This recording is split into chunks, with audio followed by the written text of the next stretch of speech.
morning. Thank you so very much for joining us. Jane Matnair, Greg Bach, Calvin on the board, coming to you live from our studio in beautiful downtown Waukesha. 844-967-2789 if you ever want to join us. Or you can leave a comment on the live stream on Facebook, YouTube, and the platform that Elon ruined. We always check those as well. Just a reminder, download the Civic Media app. How much is that app again? The app, Greg Bach, is free. I don't believe you. Fake news. No, it's true. The app is free. You can get it wherever you get your apps, and then you can listen to all the shows all across the Civic Media Radio Network, 20 stations across the state, wonderful shows all over the place. And you can also call and text directly from the app, so it's pretty handy. And if you miss a show, you can download us as a podcast.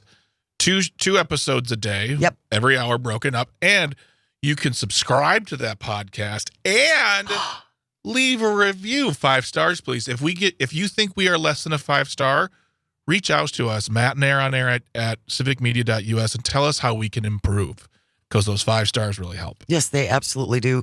And if you have complaints, it's Greg Bach at civicmedia.us. Yep, exactly. Those are answered by our interns. Yes, our interns. James. James, our intern, fine. We're very excited to have our next guest with us in studio. He is running for the 5th Congressional District. Ben Steinhoff is with us. Good morning, Ben. Thank you for making time to stop in. How are you? I'm doing well. Thank you guys for having me on the air. Well, this is your first effort at running for office. Yes, it is. Why? Oh, boy. I mean, why are you doing it, son? Why, Ben? Why? No, it's a very daunting thing. Mm-hmm. And I think it's a very daunting thing for someone who's never been in politics. And so what was the impetus for you to want to get into this and run? Well, it was a couple of things. First of all, my brother was a huge influence on that. He helped on Bernie Sanders campaigns when he was living down in Georgia because he wanted to help flip Georgia blue, and ultimately that happened. Unfortunately, that didn't happen with Bernie Sanders, but he did his best. And just through talking with him about different policies and things like that, kind of got me a little more interested in it. And I think my fiance, soon-to-be wife, March 15th, we're getting married. Congratulations. Thank you. So wedding planning is taking up a lot of time right now, too. That's like 3 jobs. It is a lot. Thankfully, she's doing most of that stuff because she knows that this is, also pretty important stuff, too. Pretty all-encompassing. Yeah, but during the pandemic and everything, I would come home being mad. I work in healthcare. I was a paramedic at the time. And so I would come home from work and, be complaining about this and that and the other thing, hearing different things on news and talking to her about it. She's not very involved in politics or things like that. So got to the point after, 4 or 5 years, of her and I dating, she finally said to me one day, she's just like, Ben, I love you to death. And I love that you inform me of these things. But if you're not going to do anything about it, just stop. You just have to stop. Wow. Put up or shut up. Yep. And 2 months later, I was talking with my brother and decided to run for Congress because after the State of the Union, I saw the picture came out of Marjorie Taylor Greene screaming at Joe Biden. And guess who's sitting right in front of her? Scott Fitzgerald, the gentleman I'm trying to unseat. All right. Ben Steinhoff is our guest. As he just mentioned, he is running for the 5th Congressional District currently held by Scott Fitzgerald, who has been in politics for a long Who was time. also handed that seat as a gift, in my opinion, from Jim Sensenbrenner. So it's just it's time to take that district back. When you were out talking to people now, and Ben, where is the 5th Congressional District? What does that all cover? So the 5th Congressional District goes from Jefferson County, right outside of Dane County, the Madison stronghold. Goes from Jefferson County all the way over to Wauwatosa. Oh, wow. Essentially. So it's a pretty large district. Yeah. It is, a lot of farmland and stuff out there. My fiance, Vicky, and I, we lived in Lake Mills. That was where we started out in our journey here in the 5th. Absolutely fell in love with Lake Mills. She got a job after she graduated her doctoral program here in Waukesha. And I figured, I can get a job as a paramedic anywhere. Sure. And so we ended up moving to Waukesha, fell in love with Waukesha as well. And, like I said in the previous conversation, she finally said, you gotta do something about it.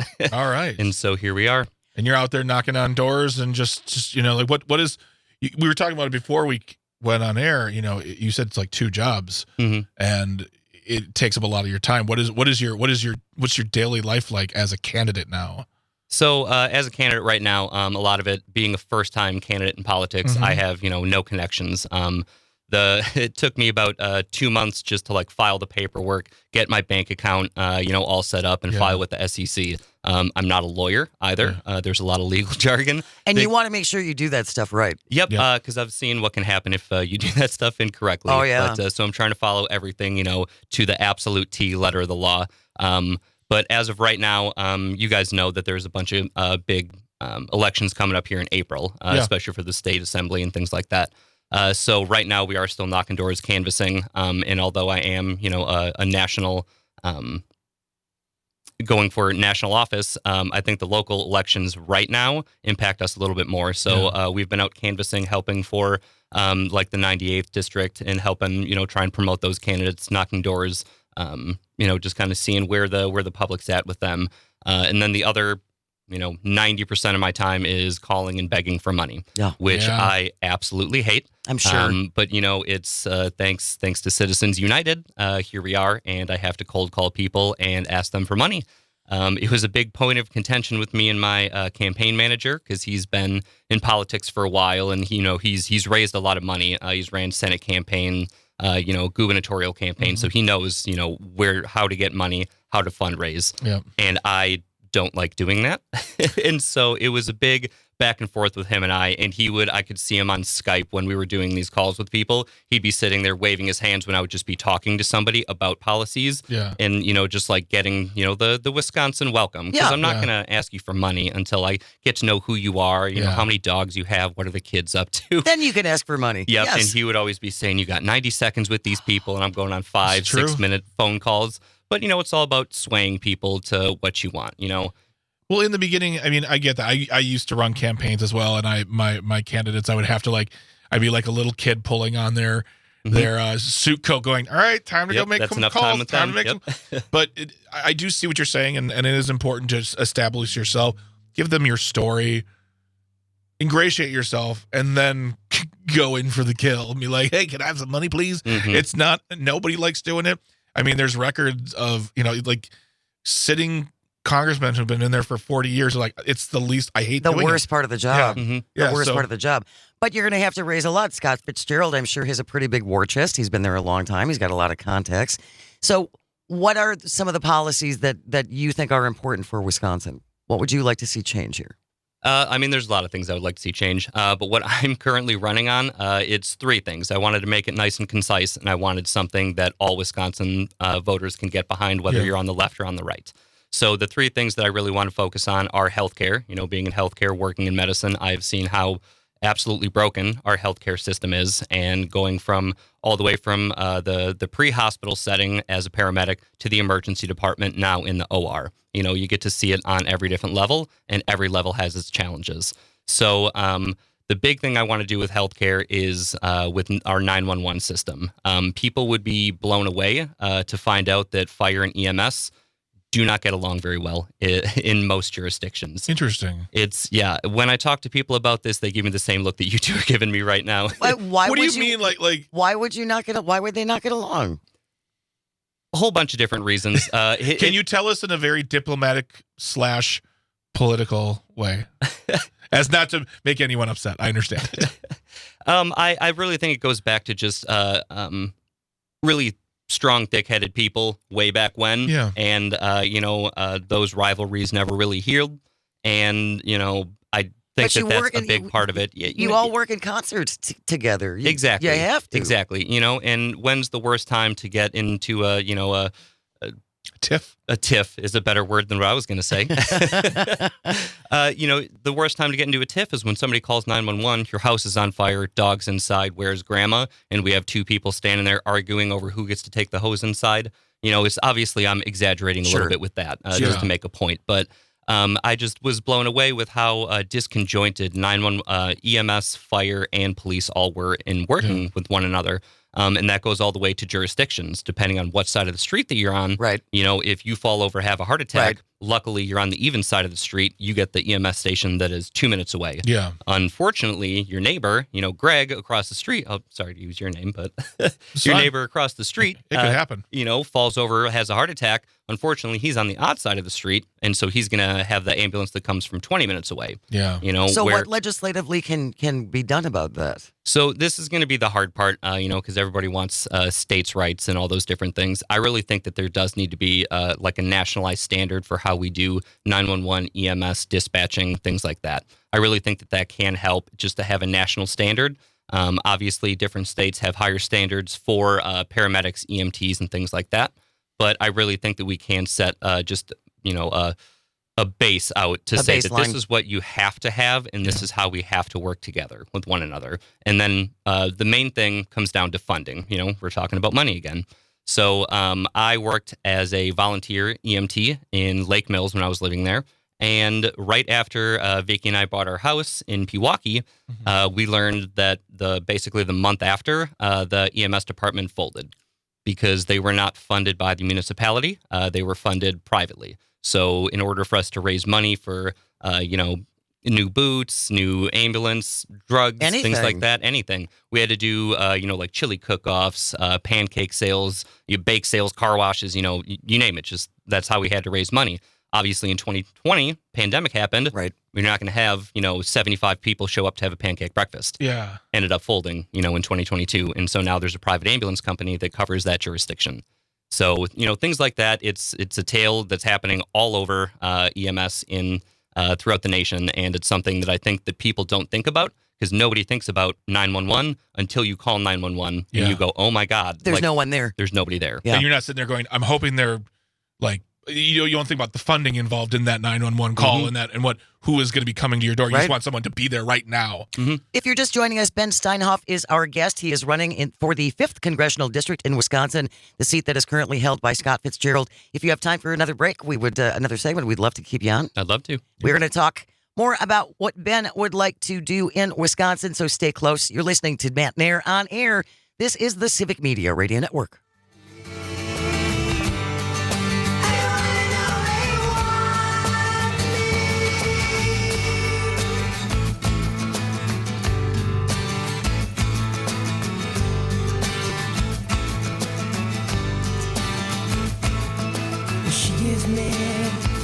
And she starts to cry.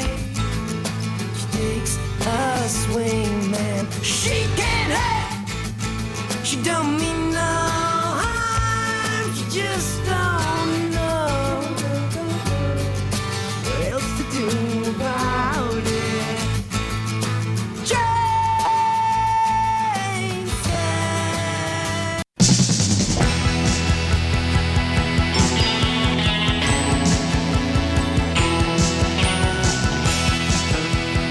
Good morning. Welcome to Matt Nair on Air. Jane Matt Nair, Greg Bach, Sweet Kelsey is on the board. We're coming to you live from our studio in downtown Waukesha. Special guest with us in studio. He is running for the Wisconsin's 5th District Congressional candidate up against Scott Fitzgerald. Ben Steinhoff is with us in studio. Ben, we did have a question from Andrew on our texting line. How do your skills, Ben, as a paramedic help you deal with children? I mean, potential colleagues who do nothing but scream and rant.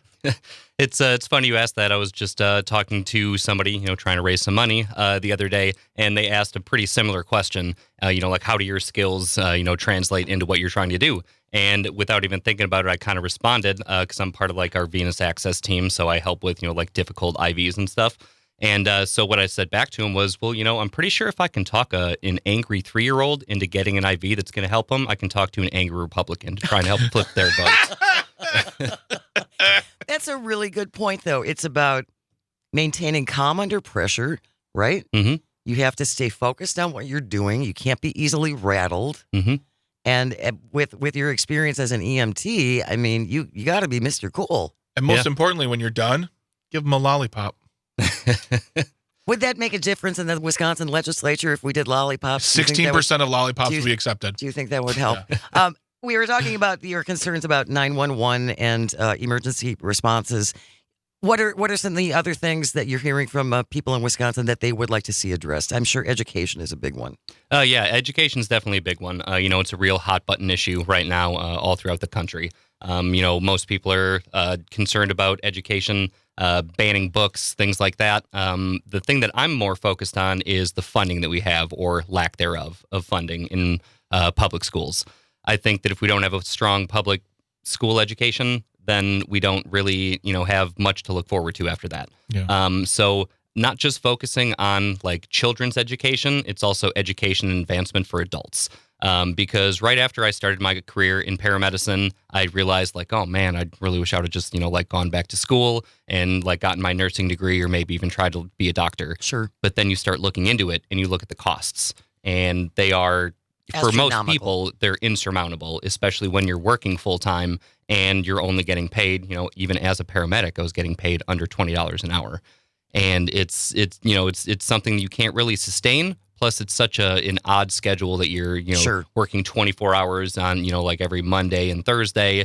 And sometimes the classes that you need aren't offered on those days. Yeah. So that's a big thing that I would want to focus on too, is helping get people into more advanced careers, and helping them, use what the skills that they've already had and use that to, move forward in their careers. And then finally, I know one thing when I was reading up on your website, it's, I don't want to even say it's controversial. I just say, you're very bold about it, is about the legalization of marijuana. It's on your website. You are in favor of it, and talks about the tax implications. Please discuss your point on that one. Yeah, you made a great point on the website. It's a beautiful website, It is a beautiful- wisconsinforben.com. So if you want to go there, it goes a little bit more in depth than what we can get into today. But that was kind of the linchpin of the other two things that I really wanted to focus on for my campaign. Because the main question after, you can lay out all these beautiful policies and everything, first question, people are going to look you dead in the eyes and they're going to say, how are you going to pay for that? Exactly. Yeah. They're going to say that every single time. Most common answer from a lot of Democrats is going to be, well, we should take some of that $850 billion from the Defense Department and use a little bit of that, which I also agree with. But what we can do to create revenue is we can legalize marijuana nationally. Because just looking at the states, Illinois, they was at $418 million in taxes last year. And how many of those tax dollars came from Wisconsinites going right over the border? A great deal for when I believe it's in the quite a few percentage points in there between us and us going there in Michigan. Yeah, you're welcome. We have talked about this in the past, though, Ben, and have had some listeners call in who are concerned about completely legalizing recreational marijuana for folks who have had relatives who have had substance issues and still have substance issues. There is concern that this is going to open the door for more abuse. So would this tie in with additional treatment? Yeah, and so if you look at, there's 24 states that currently have recreational marijuana on the books in their states. And with that tax revenue, every single one of those states gives it to, they give a portion of their funding to police, to education, and to addiction. They also do housing programs, alcohol and substance abuse recovery, and a whole bunch of different things like that. There's been, in Colorado, in 2016, they had $40 million of marijuana tax revenue that went just to public school construction. Wow. Yeah. So, we're talking about creating jobs and different things like that. They also had $105 million that also went to housing programs, mental health programs, jails, and to help build schools, like I said. So that's just 2016, 2017. So that was, 3 years after they started, and it's only getting bigger and bigger every year. And that's what we see with a lot of these states. It's the tax revenue, it just gets bigger and bigger, and big. Colorado insanity is they take so much money, and we could do so much good with it. Yeah, in Wisconsin, it would be amazing to see what we could do with the tax. Now, granted, there are some people who probably like, give it back to the people because they can't handle having a surplus, but I've said this before. We could give back in education, Exactly. Infrastructure, different things like that. So that is giving back to the people, I think, because I wouldn't have been able to get here if we didn't have public roads that I could drive on. Exactly. You mean you didn't build that road yourself, Ben? What's wrong I with didn't. you? It was built back in the 60s before I was born, so we might need a new one. No more construction not right now, please. I do think that that's a valid concern, again, for people who have had loved ones who have been lost to addiction and things like that. So it's important to fund that other component for treatment. Not that marijuana is a gateway drug for everybody. It doesn't work that way for everyone, but it is certainly a concern, I think, that's out there. And it's a valid concern, but, let's look at heart disease. How many deaths a year does smoking and alcohol cause? How many deaths just on Wisconsin roads have been from alcohol consumption and alcohol-related fatalities? Opiate abuse is another huge topic that a lot of people want to talk about. I know that we don't have, a lot of time left in this segment to get into that. Like I said, you can go to wisconsinforben.com, look at more of these policies that I have a little bit more in depth. You can reach out to me on the website right there. And if you want, I hate to ask everybody, but we do need money to help fund this operation. But you guys can go to wisconsinforben.com and learn a little bit more about me. Ben Steinhoff has been our guest. He is running for the Wisconsin's 5th Congressional District, the seat currently held by Scott Fitzgerald. We will include all the links in our show notes, Greg Bach, once the podcast is posted. Absolutely. If you want to find more out about Ben and his campaign, best of luck. I give you a lot of credit. You're taking, it's quite an undertaking. It is, but hopefully we have the people of Wisconsin behind us. Ben Steinhoff has been here. Thank you so very much, Ben. Stay close. When we return, Mike Clemens, Civic Media's own, joining us live from Las Vegas. It's the most wonderful time of the year that's on the way. You're listening to Matt Nair on air on the Civic Media Radio Network.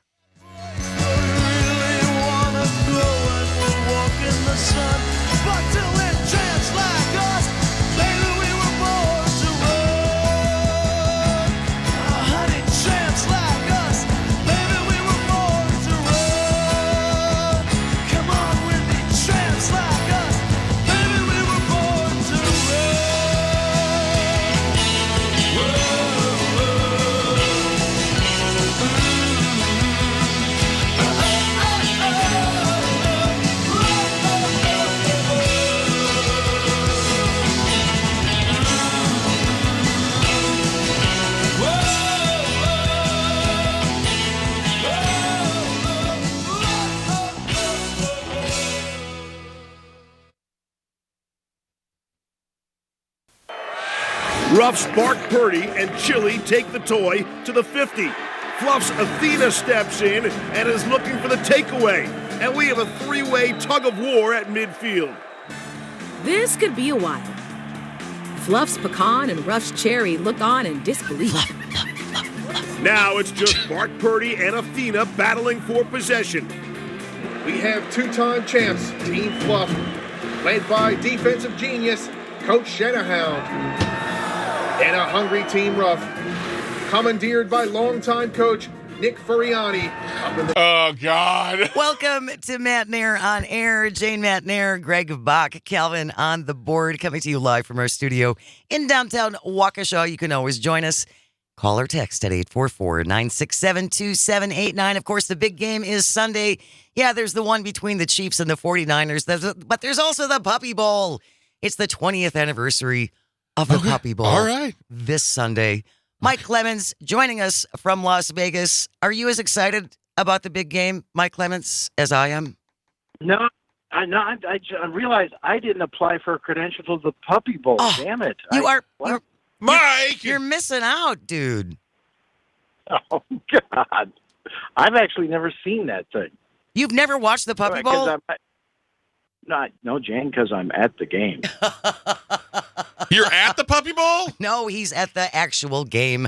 It's the At 49ers the game. and the Chiefs this coming Sunday, Super Bowl LV3, whatever it is.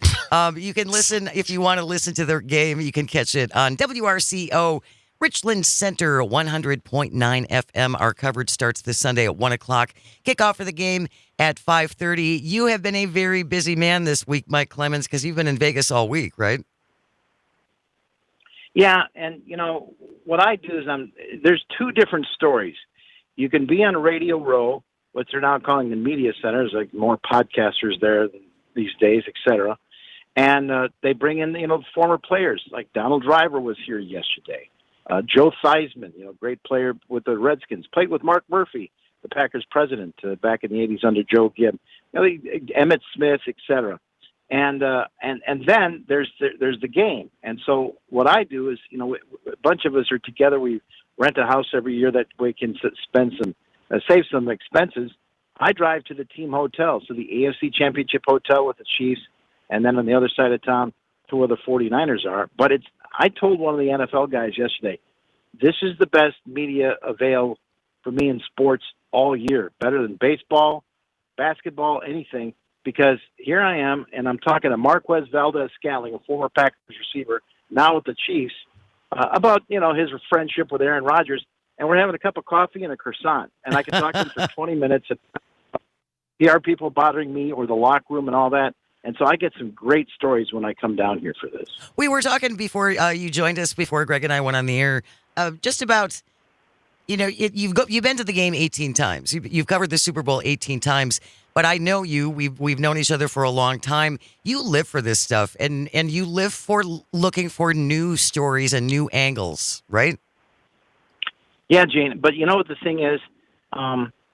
With all the interviews you do with people at different times of day, if you're interviewing a singer or something like, backstage, there's other concerns. But if you could go over to her house, you get a whole different kind of perspective. And at the Super Bowl, these guys are guarded. They got to worry about a game plan. They got to worry about what, the team might say if they step out of line or whatever. But when they get to here, this is the summit. Even though they're only 25 years old, they already realize this is probably the most important thing I ever get to do. And they open up and they start telling their life story. That's and so cool. It's the easiest place in the yeah. They tell their whole life story, things that they probably wouldn't say because win or lose, right now they're there and they want to be remembered for something. And hopefully, it's because they recovered a fumble, they got an interception, and not that they screwed up in the largest watched TV show here. If you're just joining us, Civic Media's Michael Clemens is joining us on the phone live from Las Vegas. He's been down there all week in the lead up to the big game on Sunday between the 49ers and the Chiefs. When you and I were trying to set this up earlier in the week, Michael, and we were emailing back and forth, and at one point I said, try and get some sleep because I covered one Super Bowl as well in New Orleans. Oh. We were there for that game. The caveat to that, though, is that we were there all week broadcasting, and then they didn't get us tickets to the game, so we had to come home. Oh. But anyway, I just remember how much work. It's a lot of work. It's a lot of work traveling to these different spots to get all these interviews. There's a lot of. So you actually said, I told you to get some sleep, and you said, I'm actually going to take a nap right now for an hour and 15 minutes. Yeah. No, when you can. No, you know something? I forgot about that, the fact you did a week's worth of shows down there, and that was a unique Super Bowl because the turnout of Packers fans with the beads in the French Quarter was something I don't think I've yet to see. It was just amazing. It must have been 250,000 people or more, and yet what happens to us, even in a place that's set up for conventions like Las Vegas, is the security, which gets tighter every year. I bet. You can't go down the hall without going through bomb-sniffing dogs and unpacking your bag and going through the metal detectors and all that just because of the world we live in. Yeah. And so by the way, I got caught up in a presidential thing the other day. Oh, okay? That's right. Yeah, it was just crazy. I was with this crew, and the engineers are setting up stuff, and I go, look, I'll tell you what, I'll go get us a parking pass. So I went to the one office, then I went to the second office. They said, oh, they're over at Caesars. We're at Mandalay Bay, where the main NFL headquarters are. So I get an Uber, and I go over to Caesars Palace, and my driver goes, uh-oh. I go, what? Oh, no. And they were sitting on a roadblock. Air Force One was coming in 2 hours before. Oh, my God. And now I'm stuck in a cab. By the way, Greg, if you ever watch that old show, Taxi Cab Confessions in Vegas, on they're going up and down the strip. Yeah. You can't walk up and down the strip. They have fences because they were killing 4 or 5 pedestrians a month. Yep. So now it's a busy boulevard, Mm-hmm. and so it took me an hour and a half to get back when I was 10 minutes away. Wow. Oh, my gosh. Wow. Yeah, I can't imagine the crush of humanity that's in that town right now. It's busy on a regular day. Right. Right. It really is. I mean, it's still very exciting and all the different, hotels and the themes and things like that. But it's harder to get around because it is so busy here, and especially this week. So what's up with you? What are you going to be doing now the next couple of days before the big game? Well, today I'm going to go back into the media role because we're done. We did our last team interviews last night. By the way, let me tell you about Brock Purdy, the quarterback for the 49ers. Who looks like this kid wins it. Who looks like he's 12 years old, by the way. He does. He looks like he's 24, Jane, but I'm telling you, I can't believe how poised he is, how great of he's like another Manning. He could be another Manning just in terms of his persona and, and his image. He would be perfect on a box please and everything like that if he can win this game. But, you still got Patrick Mahomes and Andy Reid. They're really good at the schedule. Now, I hear Jordan Love is here. And a lot of people were in town last night for that honors show. And so I'm going to go in there and see if I can run into the Packers quarterback and get a quick little interview with him and talk about things. So that's why I hear, hey, this guy's over here. So you run across town and you run into him and you make great contact and get stories out of it. Well, and as you said, too, you've been doing this for a long time. I'm sure you've developed relationships, and I'm sure there are some players who see you coming going, it's like, oh, my God, it's Clemens. Yeah. Don't tell him anything. Mike Clemens is joining us live on the phone from Las Vegas. Are you going to be a big part of the pregame show here on WRCO?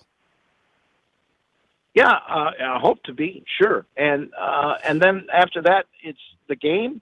And then we get out of there about 11 o'clock, and then we had a tape till about 4 in the morning, and then we get ready for the morning shows. Yeah, it's just another day at the shop, sure. That whole sentence just made me want to take a nap. So wait a minute. I want to make sure that we have this clear. So you're going to be at the game, and then you have to do wrap-up of the game. And then when you turn off the TV, there's about 2 hours of interviews, and I'll talk to about 30 to 50 different players and coaches. And then you have to get out past the security, and then you get on a bus, and that takes you to a place where your car is parked, and then you drive to where your hotel room is or your place that you're in like this. Okay. The equipment about 1 a.m. and then, Did we lose you, Michael? Yeah. And I said, then you sit down with all that audio, and then you begin to edit. So you don't go to sleep then, do you? No, it's an all-nighter. It's an all-nighter. But you know something? I used to think maybe I was an idiot until I saw a video of how Peter King, probably the best NFL reporter of all, when he writes his famous morning quarterback column, same thing. He doesn't hit send until about 5 or 6 o'clock in the morning. So I felt better about that. You got to be like those old baseball reporters who just wrote before the game even happened, and you're just like, and you don't have to really worry about who won. Just write so wonderfully that people don't care. Back in the day, the baseball gigs before the blogs and the Twitter and all that, they had the best gig ever. They rolled into the ballpark about 2. They talked to the manager. They watched the game. They filed one story, went drinking with the players until closing time, and repeated. Best gig ever. The good old days of sports. The good old days of sports. We were talking a little bit about ticket prices. What is the lowest ticket price? Like $6,300. $6,300, which that would be a really nice piece of jewelry. I'm just saying. What is it like where you watch the game? Are you watching like with all of the media outlets, Mike? I'm in a press box now. They used to put us in auxiliary, and I would sit there with Sal Palatonio and Susie and the rest of the people from ESPN, and somehow I got into the last chair up at the press box. So it's there's people that pay $100,000 to where I'm sitting. I don't know how much longer they're going to let us do that. I kind of think they're going to start selling more of those tickets to some of these stadiums, but I'm knocking on wood right now that they still have a seat there for me. And it seems to have been, if you come, they monitor your work, and they know all the stations that I'm on. And, eventually you kind of, you move up the chain there. So at least I can still get the story. But there's things that I used to be able to get into locker rooms post-game and get some really dramatic stories, both winners and losers. And then we were in Atlanta, and that knucklehead, a group that they let in from some foreigners, they stole Tom Brady's jersey. Oh. And now, just like the Packers, I don't think I can get into that part of the locker room after the game anymore, which just, it stinks. Somebody spoils it for everybody. Absolutely. This is why we can't have nice jerseys. Right. Because there's always some knucklehead who's going to do that. Well, we're very excited to have you there. I'm sure you are very excited. As I said, I was only part of this experience once. Yeah. But That's one more time than me. It is a lot of fun. Yeah. And the biggest, I don't know, Michael, they're talking about now making Monday a national holiday. Where do you come down on that? A national holiday for what? For the day after the Super Bowl. So people don't have to take off work. But I'm okay with that because I could use the sleep by then. I feel like you should get a holiday if you do the work that you're doing, Mike. Like everybody who's involved in the event, you get a day off. If you were just drinking at your buddy's house, slurping down chicken wings, you got to go to work. You got to go to UPS and work a shift. Michael Clemens. It's long. It's long hours, and I try and do this for the listeners, but really, they're paying me to watch football. I know, right? Boom. Super Bowl is this Sunday between the Niners and the Kansas City Chiefs. You can listen to the game on WRCO from Richland Center, 100.9 FM. Our coverage starts with Mike Clemens in Vegas at 1 o'clock. The kickoff is at 5:30. Thanks so much, Mike. We will talk to you when you get back. Safe travels. Have fun. See you, Mike. Thank you, James. Thank you, Greg. Have a great weekend. You too. as well. Stay close. You're listening to Matt Nair on air. This is the Civic Media Radio Network. And I ain't gonna lose.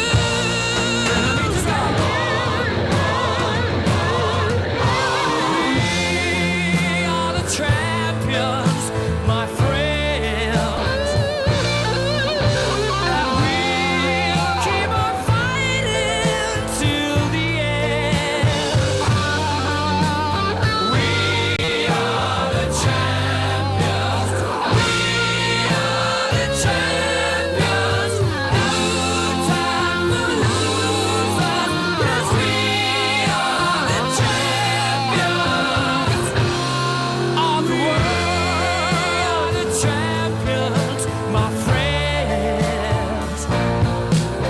And we'll keep on fighting till the end.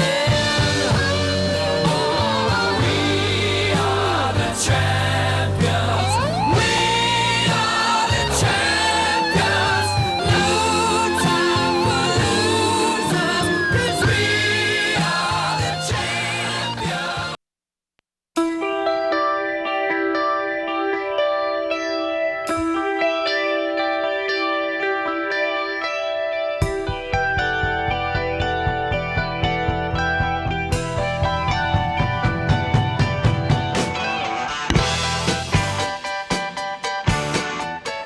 Good morning. Welcome to Matt Nair on air. Jane Matt Nair, Greg Bach, and the surgeon of sound, Calvin, coming to you live from our studio in downtown Waukesha. You can always join us, call or text at 844-967-2789. Mike Clemens from Civic Media just joined us on the phone live from Vegas. He's been down there all week covering. Just having a terrible life. He is having a terrible, terrible time. And as he mentioned, and as Rico pointed out on the live stream, he gets paid to watch football. Papa Rico also would like to be paid to watch football. I'll tell you what, Papa Rico, I'll send you $3 on Venmo. Boom, you're employed. Oh, yeah, we'll get you there. We'll get you there. So, again, if you want to listen to the game, if you're going to be on the road or whatever, you can listen. This Sunday, our coverage starts at 1 o'clock. The game kicks off at 5:30. You can catch it on WRCO in Richland Center, 100.9 FM. Jane, what are you doing this weekend for the large game? I am watching the Puppy Bowl. That's what I meant. That was the question. That is the big. That is my big game. Yep. Are you Team Rough or Team I am Team Fluff. You're Team Fluff. All I right. am Team Fluff. Okay. All right. Last year, Team Fluff pulled out an 87-83 win. And they covered the spread. Yeah. Of course, they didn't start scoring the Puppy Bowl until 2015. So since then, Team Rough and Team Fluff both have 4 Lombardi trophies. That's right, folks. That's the name of the trophy for the Puppy Bowl. It's the Vince Lombardi Trophy. I've told you before, and I'll say it again. Ever since I got into the dog world, and I love my little puppers so much. I know you do. The dog puns are out of control. I love them. I know you do. It makes me happy. Did they give you like when you hear one? Does it give you pause? It does give me pause. And it makes me wag. There you go. Something else going on this weekend. If the Super Bowl's not your thing, if the Puppy Bowl's not your thing, laughter is always our thing. Laughter's always served up, but even if those things are your things, you can still come to my thing. You can. do all the things this weekend. You can do all the things. Laughing Tap, what's up this weekend? Martin Urbano is our headliner this weekend. He is going to be doing 3 shows, one tonight at 7:30, 2 tomorrow, 7:30 and 10 o'clock. You can go to laughingtap.com for more information. This young man's very funny. I described to him earlier that he's a dark comedian. He does darker jokes, but they're charmingly dark. I don't mind dark. Yeah, but they're not like, you don't feel bad for him. You're like, oh my gosh, you're I feel sad. I feel sad for you. Yeah, it's just wonderful one-liners and set up punchlines. They're just a little on the darker side and a little on the, little naughty side. Little edgy. Yeah, but he's done tons of, he's been on Comedy Central, Jimmy Kimmel Live. He is very funny, and we are very much looking forward to having him. But yeah, those tickets are available, laughingtap.com. I believe Saturday early is close to being sold out at this point, but that means you can still come to Friday early, or the Friday show, I should say, and the Saturday late show. How many people does the Laughing Tap seat, Greg? It holds 80. Which is a really great size. Yeah, it's perfect. It's a nice, intimate size. Very nice and intimate, And yep. when we get those, not slagging off any of the other comedians, but when you get like a Bobcat Goldthwait in there, who is a comedic legend in an 80-seat room, that's got to be very, crazy. very wonderful, like intimate experience. But yeah, there's tickets available for all 3 shows. Come on out. Tickets are $22 online, $25 at the door, and there are no drink minimums. Nice. So you can have a nice, affordable night of comedy in Walker's Point, which is where it's located on 5th Street. Once again, laughingtap.com. Predictions for the Chiefs, Niners. I know that we're Calvin, I'm not sure where you land on this. I am going for I'm going Kansas City. I'm going Team Taylor. Yeah. Well, I'm doing Kansas City for 3 reasons. 1, my buddy Justin loves that team, and I like to see him happy. 2, I like Travis Kelce. I think he's a fun guy. He's very, very cool. He seems like a decent human. He really does. And then 3, Tay-Tay. In no order either, but just, they all. Resident young person, Calvin. I guess I might be on the 49ers side. Only. There's a couple of reasons. Okay. One reason is I don't want to listen to the online discord of how it was rigged if the Chiefs win. I think that's just going to be obnoxious. It's going to happen regardless. You know that, right? Yeah, I mean, if the 49ers win, I don't think anyone has a leg to stand on to say it's rigged. Because if we're talking, if the Chiefs lose, then the conspiracy theory is that she's there, she ruined it. No, I think people have this conspiracy theory that the NFL is scripted, right, and the Chiefs winning would be the script to a T. That really feeds their feeds their narrative. It feeds the script narrative. Let me tell you I don't really just want to listen to that. Let me tell you something. If that is one of you out there and you believe in that conspiracy theory and you are a fan of wrestling, shut up. Couple of comments on the live stream. We have Papa Rico is on Team Taylor. Steve Thomas, I bet they win by 13. Nice, Steven. Nice. And PJ saying, go Chiefs. Have you seen, Taylor Swift's favorite number is 13. Nice. And there's all these people are taking all these things and saying is it magical numbers now? It's the magical number. Like it's 13 hours from Tokyo to Las Vegas where she'll be flying from. What else? There's the other ones too. It's Super Bowl 58, right? I believe, which adds up to be 13. Oh. I believe it's Kansas City is the first seed and 49ers are the third seed, or switch that around, but you still get 13. These people have way too much time on their hands. I know. Way too much time on their hands. That's the thing is I'm going for Kansas City. I want to have a good time. If I go to that party, I'm going to have fun, eat some wings and some chili, and I'm going to scream Taylor Swift lyrics at my friend who just can't stand her. I hope that Kansas City wins. Yeah. I really do. And then I really hope that Taylor Swift comes out at halftime and then just waves and turns around and walk back in and doesn't endorse anyone for president. I can hear the minds blowing. I hope she just all over pulls the down a place. zipper on the middle of her face, And she's an comes out, alien? and it's just Joe Biden the whole time. Oh! Again, if you would like to listen to the game, you can catch it this Sunday. We have pregame coverage starts at 1 o'clock. Kickoff at 5:30. Catch the game Sunday on WRCO in Richland Center, 100.9 FM. It's been a great fun. Thank you so very much, everyone, for listening and for calling and for texting. We have news coming up next, followed by the great Todd Alba. I hope you find some joy this weekend, and I hope you have the chance to share it. Stay close. This is the Civic Media Radio Network.